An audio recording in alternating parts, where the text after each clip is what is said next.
Okay.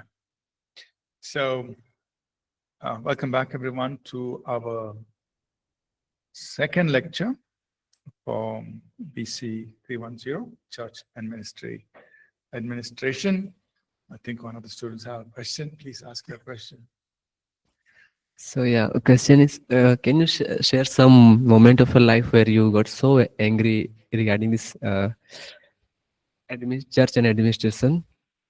Yeah. Okay. So, question is,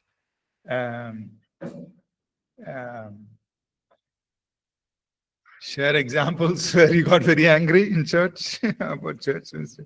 Yeah, there have been times, I can think of in the last so many years. Now it's been with APC, starting APC. So we started in 2001. So it's almost 24 years. There have been times where I've really gotten angry about things. And if I think about these things, if I recall, some of the things would be one is about church, and I'm not necessarily doing this in proper order, but one of the early things I would say was when we didn't start on time.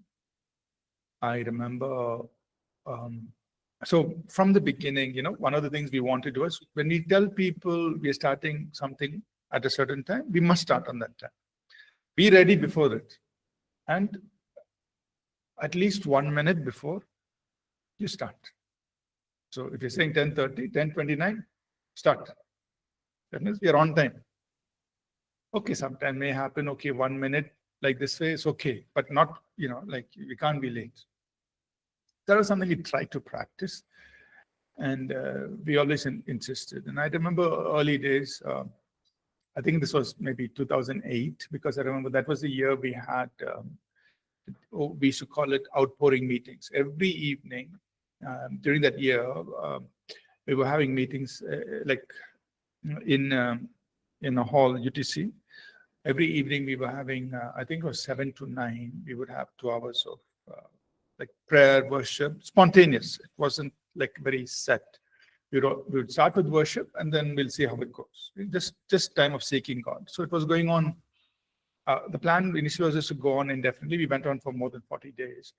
But one of those, so I used to tell our team, we had a small team, I say, our church staff, we had the whole day to prepare. So go, reduce your setup, but make sure you start exactly 7. Whatever time we have said, you start. You have time, enough time, you go. And our office was very close to UTC in those days. Our office was in RT Nagar. So it was very easy, it's not that far. Traffic wasn't as bad as it is today. And it was monsoon season, something like what we have right now. But I told him, just go early, get everything set up, but start on time. And I remember one evening, I came, and we were like, 5 minutes before or 10 minutes before the meeting was supposed to start, and they're still setting up. I got so angry. That was one time I got angry. Because we had the whole day. Their church staff. I'm not holding them in any way. I said, you go whatever time you want, get set up, but start on time. So full freedom has been given. Everything is there. We have all of the equipment, everything is there. Of course, only issue was it was monsoon season, raining. But that shouldn't prevent us from going there and getting set up. So I remember that evening, I just left the place. I said, you have your own service. If you don't start on time, I'm not attending. Yeah. I didn't shout at anybody, but I just told like all our team over there, I said, guys, see, we are going to start at 7. It's 5 or 10 minutes before 7. We are still setting up. We won't be able to start. If you don't start on time, I'm not attending. I'm going. You have your own service. Do what you want. I left. So I know, people would have felt bad. What is this pastor getting so angry? Whatever. But for me, it's like we have to I had to make a clear statement that we have to start on time. You know? And so that was one time when I did get angry, and I just left. And then from next day on, everything was on time. Nobody, people were like, hey, this is serious. And so we've tried to, so in all our Sunday services, events, everything, people understand. Have to be there on time, get everything done. Whatever responsibility, you get set up, you do your part, let's start on time. And so that is one thing. There were times I got angry in the office. Once was with our accountant. I guess the thing is, when there's something is not done and not done properly, then I do get angry. And I remember once, this was during COVID time. During COVID, everything was shut down. Everybody was working from, all our staff was working from office. So we gave everybody full freedom. You work from home, everything. And I was also trying to give people work to do, because we don't have the regular work. Services are not happening, everything. So people are all at home. But what are you going to do? Sit at home? So in fact, for me, it was more work, because I have to think of work to give to everybody to do.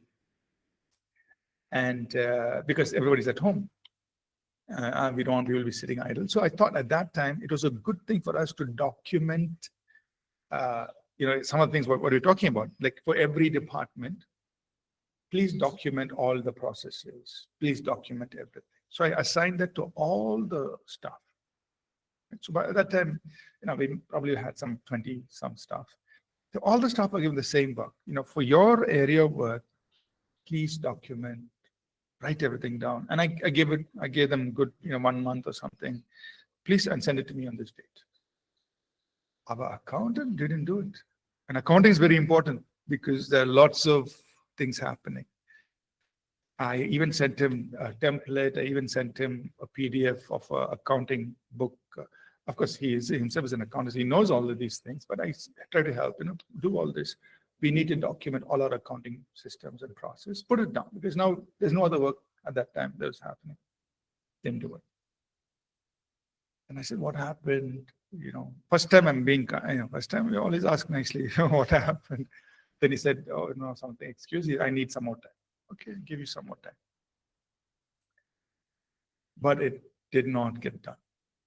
And then, at some point, office opened, we all came together, and still was not, everybody had done their work. I sent it in, he had not done it. That's when I got angry. So I called him, and this was in the office. See, everybody has done their work. It's not like you don't have the ability, the mind to do it. You're an accountant, you know this. It's not like you don't know how to use a document, or there's no reason why. And we have so much time, because everybody's working from home in those days. There's no reason why you cannot have done this. So that was, like a time when I fired him. Really scolded him. I've been other, and like that, when there was an incident when people were misusing money. So that same person I had to address. What was frustrating, this was a different staff, was I just felt inside me he was doing something wrong. But I had no proof at that time. So this was back in 2019, I think. Inside me, I am having this feeling, he's doing something wrong. He's making money on the side through the church. But I had no proof. And this was really eating me inside, because he's doing something wrong, but I can't point my finger and say, hey, see, you did that wrong. I can't do it. But inside. So once one incident happened where he did something he's not supposed to do, I said, don't do this. I very strongly spoke. So I did lose my thing. Then for the same person, this thing continued, but I had no proof. We had no proof, But inside me, it's like, hey, he is making money through the church some way. I have no proof, but it's going on. So second time it happened, which maybe I would say like a few years later, again, I fired him. This time I said, you please bring your bank account statement. Show me that you're not doing anything wrong. But it was wrong for me to ask because I have no right to ask people to show me their bank statement. I don't have, but I went to that extent. I got angry. But we had no proof till that point. This was a few years later. And then finally, this year, it came out. So for, let's say now, this is almost how many years now? From 2019 till beginning of this year. He had covered it up, hidden it. But God has his way of exposing it. So inside me, it was like I knew it was something wrong was going on. I just didn't know how. We had no evidence. We had no proof. So I cannot take action. But there were two incidents, like where I got angry. I told him, hey, something is going wrong. I told him straight, something is going wrong. This, but I didn't know how to say what it was exactly. And finally this year, I think, we dismissed him immediately.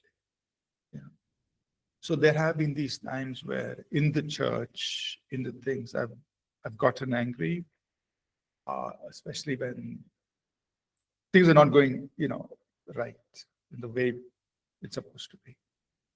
And yeah.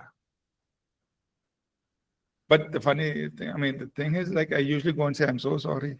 I got angry with Yasha, fired you yesterday. I'll go and tell sorry. And because I feel bad, right?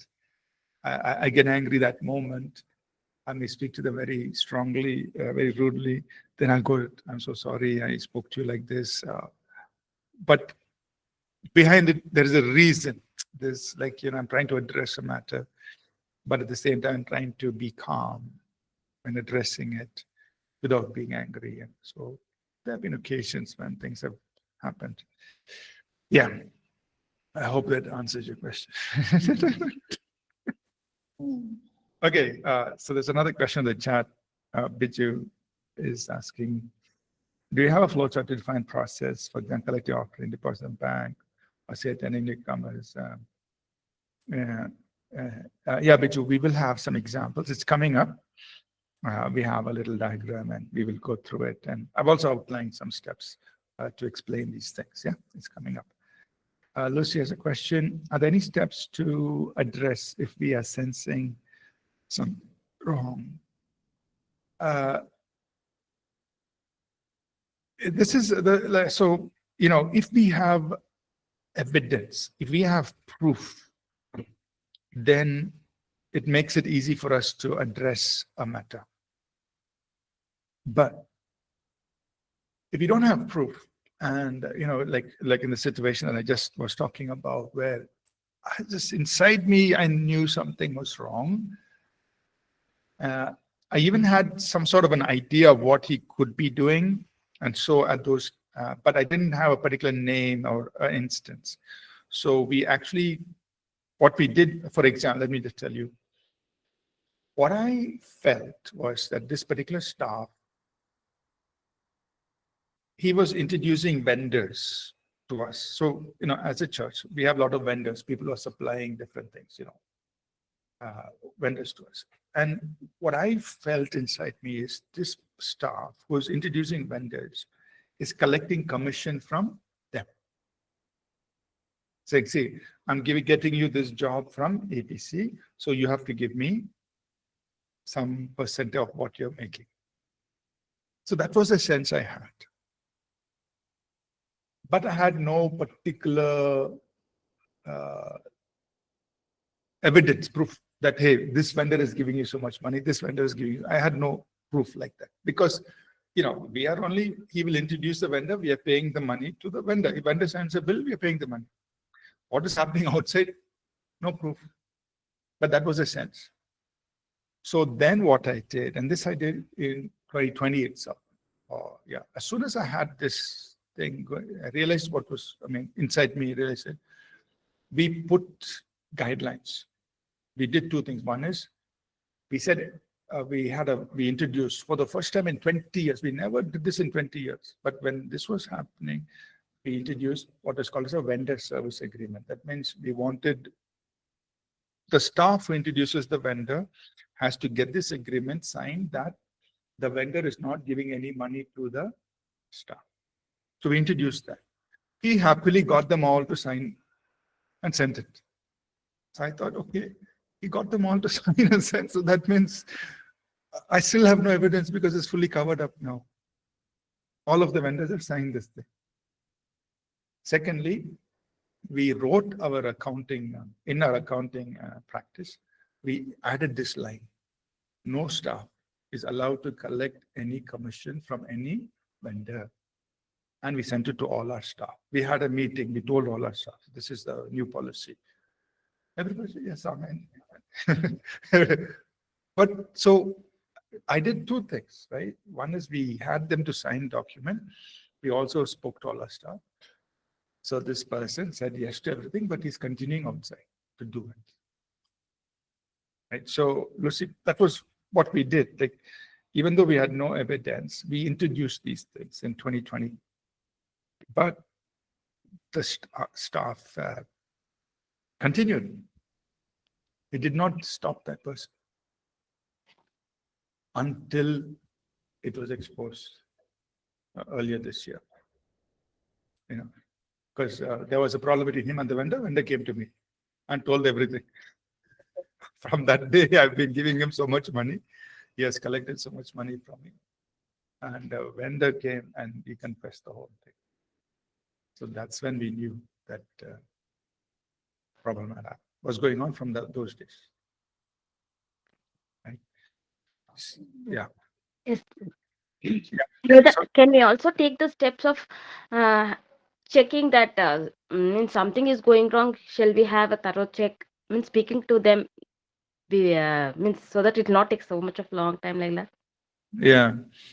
Yes, we could have, and we tried to do something like that.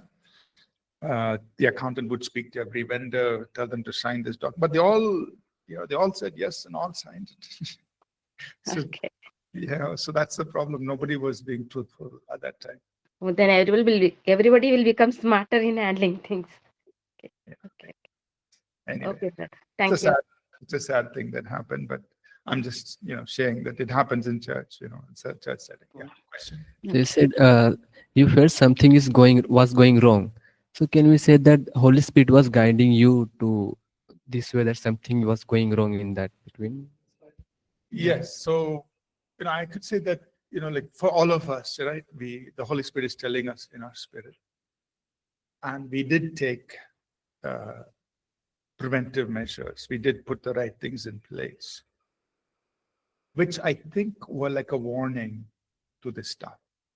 See, if the staff had realized, hey, they're doing this, they have not done this in 20 years now, they're doing all this, so I better not do it. He would have saved his life himself, and he would have stopped doing this. So it was a gentle warning, and it in 2020, and then I said I got him angry with him again a second time, which was I don't know, maybe 23, 24, when I also told him, please, I think this is going on. You bring your bank documents and show me that you're not doing it. So he could have taken that as another warning, a second warning. Yeah, that, hey, they know something. But I think he just ignored it and just continued. So, yeah. Anyway, let's get back to our course content. So all these things happen in church ministry. All right, let's talk about governance, right? So we want to, when we're starting an organization, we want to form it as a legal entity. Now, usually, there's an incubation period. That means you start your ministry in a very small way.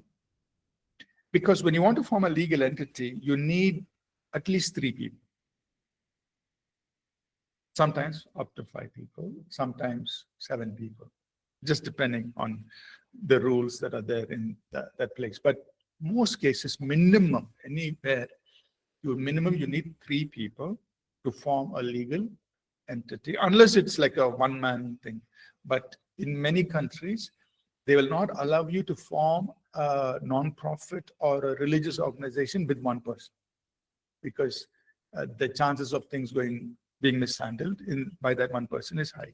So that's why, as far as I know, it's a requirement to have 3 people. If you're forming a religious or a non-profit, 3 people. So how do you select these 3 people? Now, usually, so basically you need people that you can trust. You need people who are aligned to the vision. You need people who will bring value and will not be a hindrance to the ministry. Right? So if you and your spouse generally, and then one more person is okay. Right? Or 2 you and 2 other people, or 3 other people, or whatever number, who are all aligned to the vision, who are all committed. You can choose, right? But you don't be in a hurry to just put anybody's name, right? Because if there is a problem between the office bearers, then the whole thing will go. If these people start fighting, problem be gone. I remember one of our pastors, this was early days, again, this was maybe 2003, 2004. He was working with us. Then he said he wanted to go and start his church, own ministry, a church in APC church in Orissa. So we said, okay, you go. We blessed him, we sent him. So he went back, he went there, and he started the ministry. He's a young person, a young man, just from Bible College. He's just 2 years he worked with us. So he's very young. He's gone to plant a church in his hometown, as in an APC church there. And in his when he just started, suddenly from somewhere, one person came and became very friendly with him. And then he said, "Oh, you're going to you're starting a church. You need to form a trust. No, put my name there. I'll be there." And so, he called me back. He said, "Pastor, this man came. He's being very friendly. He's offering all kinds of help, and he wants to be one of the people on the trust. What do I do?" I said, "No, don't do it, because first of all, we don't know him. Second, for him to want that position without you asking him, he wants it. That itself is a red flag. That means he wants that place and thing. And second, if he causes problems, that's it. This ministry, it will not happen. If he starts fighting with you about something, money or whatever." I said, "No." I said, "Don't do it. Just wait. Let the work start. And you tell him no."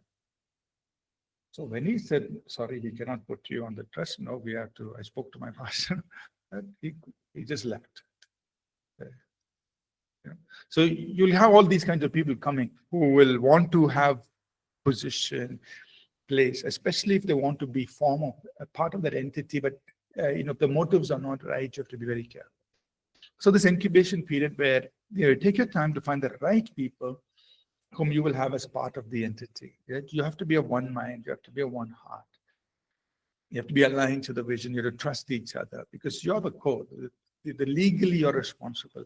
Legally, each person has authority in that organization. So to be very careful, right? Importance of forming a legal entity, like you said, it gives you credibility. So when you say that we are a registered trust, a very registered organization, people know that you're serious. You're not just running some service and then tomorrow you're gone.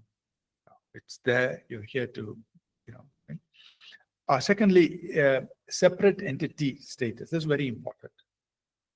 I met many pastors when they don't have a separate entity. What happens when they collect money, offering everything will go into their own pocket, or it will go into their bank account.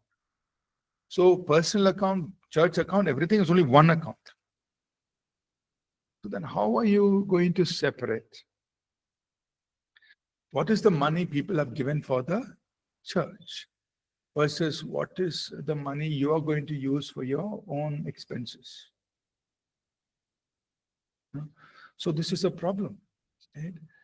Many people, because they have not formed a separate entity, they don't have a separate bank account or in the name of the church or the organization. So what happens when people give money or check, put it in my name, put it in personal name, everything? All the money goes into personal account. From there, they have no track. They just spend, buy groceries, go buy this, go buy that. What happened to church money? I don't know. Just spent. So it all gets mixed up. No proper accounting. So it's very important to keep the money separate. And I will also mention what I've seen is pastors sometimes take church money and start business. I've seen it in the US, also here. In the US, in big organizations, big ministries, they're collecting lots of money. And then with that money, they start off the pastor or some people in the church will come to the pastor, they'll convince him, we'll start one business. With church money, church tithes and offerings which people have given for the ministry, they're starting some business. What happens? Business goes bad. Whose money they have lost? How will the people feel? They gave the money to do the work of the ministry. They didn't give the money to start some business. But in the beginning, pastor will say, hey, we are going to multiply this money, 50 times, 100 times, whatever, big now. And he will convince everybody it is okay. We start the business, go, whatever it is, and then the business fails, but it has happened. It's happened. And it is very painful for people, especially those who out of their own hard work, for them to give their tithe or offering. It is not easy. They have sacrificed and given, and then the pastor or somebody in the church has taken that money, tried to start some business, it has failed, it has gone. And so in our trust, it is written, we are not allowed to do that. We are not allowed to invest. Only you can do is keep the money as fixed deposit in the bank. That means you're not putting it, just keeping in the bank, you're putting in fixed deposit. It's always there. You can always take it out. In our trust, you cannot take church money and do any business or any kind of investment other than buying property in the name of the church. So that way we are safe.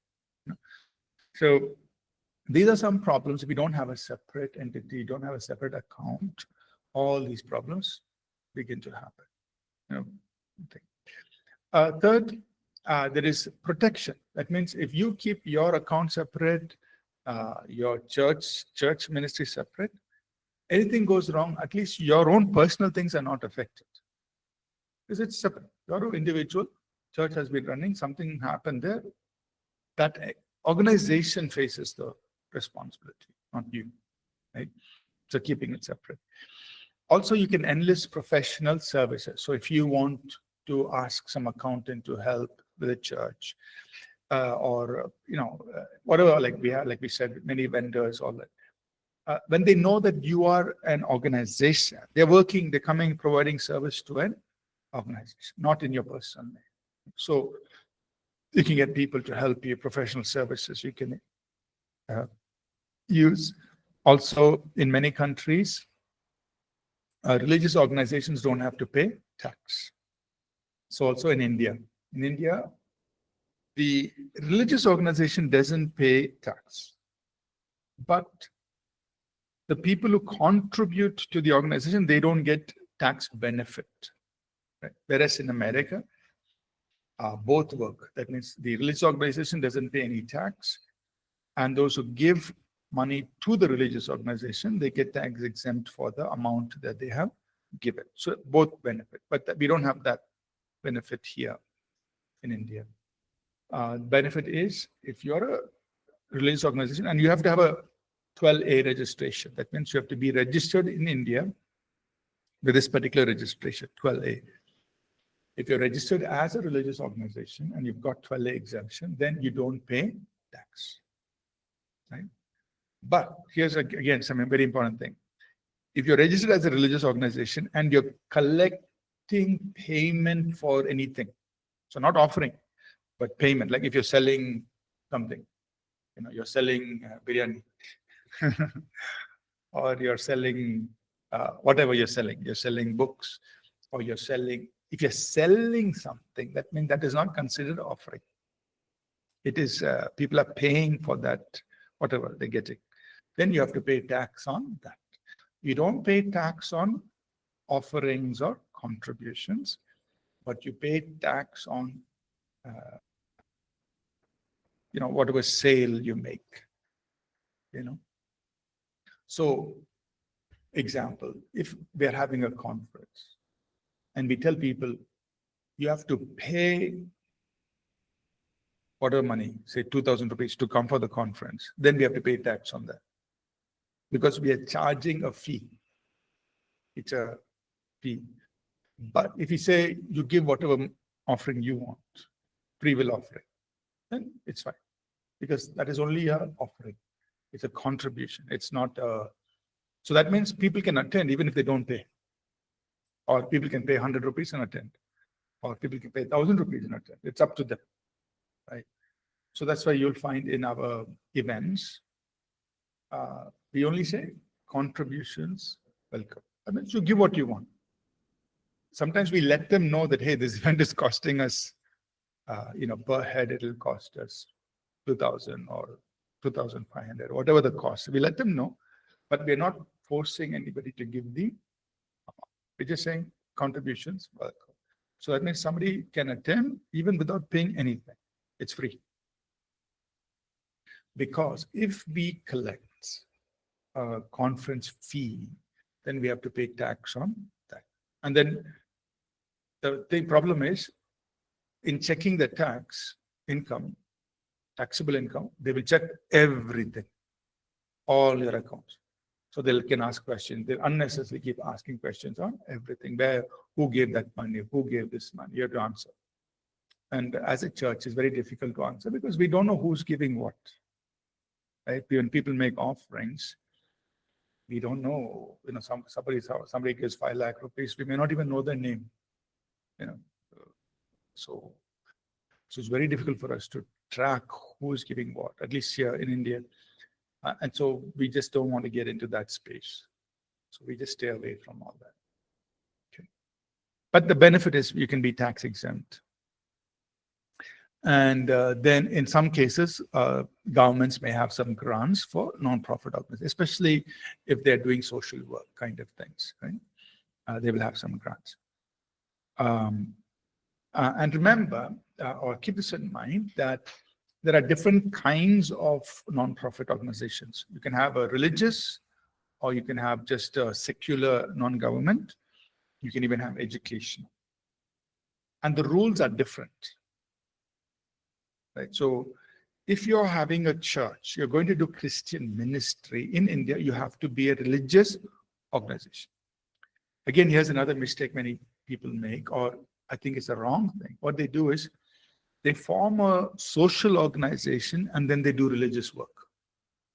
And they get into trouble. Because if you're registered as a social organization, you can practice your faith and, you want to sing some songs and it's okay. But if you are actively promoting like the gospel, doing Bible work, Christian work, that comes under religious work. But you're registered as a social organization. The government can hold us up for that. And that is where many, at least in our country, many Christian organizations have got into trouble because they registered as a social organization. And then they're running church service, they're running children's Bible school, they're running some religious work they're doing under social. Government will come. What are you doing? Because as a social organization, you get certain benefits. Okay, so they're collecting those benefits from government. But if you collect those benefits from government, you have to give it to all people, whether they are Hindus or Muslims or Christians, you have to give it to everybody. You can't collect that benefit and give it only to Christians. It is not allowed. That's why government will catch. So you have to be careful what kind of organization you are forming. Be very clear. If you're going to do religious work, keep it as a religious organization. If you're going to do social work, keep it as a social organization. You can have your prayer and all that, but you have to serve everybody. You can't say, I will only do Christian work, and you can't run a church, for example. You have to keep it separate. Okay? Any questions so far? Is it, you're all learning, getting it right? Yeah. Okay. So when to form legal entities? So the timing is important. Try to do it. Try to do it as early as possible. But some things you can think of as established momentum. That means let the ministry pick up a little bit. At least a few months of work you start. Do your homework. That means try to understand what is the best option for you. Are you going to do pure social work? Are you going to be doing pure religious work? Are you going to do both? If you're going to do both, maybe you may have to think of two separate organizations, right? So you have to really understand what kind of work you're going to do. Identify your core team. That means the people are going to be your office bearers, your trustees. Have enough money for initial expenses. So there's expenses just in forming a trust. I don't know what the current cost is, and it might vary from city to city. But I think in Bangalore today, if you go to register a trust, I remember we helped one person form a trust, and he had to pay 15,000 rupees. When we formed, we paid 500 rupees. This was 2001. I remember going to form a trust, you pay 500 rupees, you register. Today means so it's like a couple of years back, it was 15,000. Plus, we have to pay like other 3,000 rupees as fees to we used a legal lawyer to help us form the trust. His fees are separate. So 15,000 is to register your trust. It's a fees. 3,000 is for the lawyer to help you with all the paperwork and take you there and sign all those things. So that's kind of the amount nowadays. It may have changed, but so there is that initial thing. And then when you go to open a bank account, the bank will say you have to put minimum amount, like 25,000 or some amount you have to put minimum. So you need that kind of initial money you save up in order to go and form a entity, right, to get started. And we've helped some of our students who have gone out to help them get started, do this. Just a side note, in some states, it is very difficult. I'm talking about India. In some states, it's very difficult to form a trust, a religious trust. So some of our students, when they went to start ministries, they tried many times. They said, no, we will not. Because they are trying to prevent churches, Christian churches, organizations from being formed. So they will just cause delay, make problem. So the options we have is many of our churches are working as an extension of APC Bangalore. Under APC Bangalore, they open. So we send them our documents in our name as an extension. They open branch and account, all of that. So they work as part of APC Bangalore because we can work anywhere in India. The other thing is some pastors, they register their trust in Bangalore and then they go back to their city, wherever, and they can operate. Right? So that they're actually registered in this state. But when you register here, you can operate anywhere in India. So then they're registered here, then they go to that particular city and they can open a bank account and form and that's all fine. So that's another option, just to keep this in mind, that because in many parts of India, it just cause a lot of problems. So these are options to work around. And I remember one pastor from Mumbai, he came and he was finding it, they were not letting him register church there in Mumbai. He came to Bangalore. I sent him to our accountant. Within 3 days, he got it registered, he went back. And he can operate there. Right? So there are these workarounds to think and to operate. Okay. So let's pause here. Let's just see if there are any questions before we close. Any questions from anyone online or anyone who are in class? Before we close, we have less than 10 minutes. Pastor, most independent churches start off with a Bible study and a home-based, like gathering and thing. So at what point of time that you all will actually like decide, like how do you move forward? One is, yes, you're led by the Holy Spirit to, establish anything. But at what type, you looking out for a number of people, or you're looking out for a place and then you're taking the next move? Yeah, so good question. But so I think it has a lot to do with the leader. Is he really called and committed to starting a local church or whatever that ministry is? He must be committed. And so if the leader is committed, like, yes, I am going to plant a church, or I am going to form this Christian ministry to do this work. Maybe it's a youth ministry, maybe it's a cafe ministry, maybe it's a whatever prayer ministry, whatever.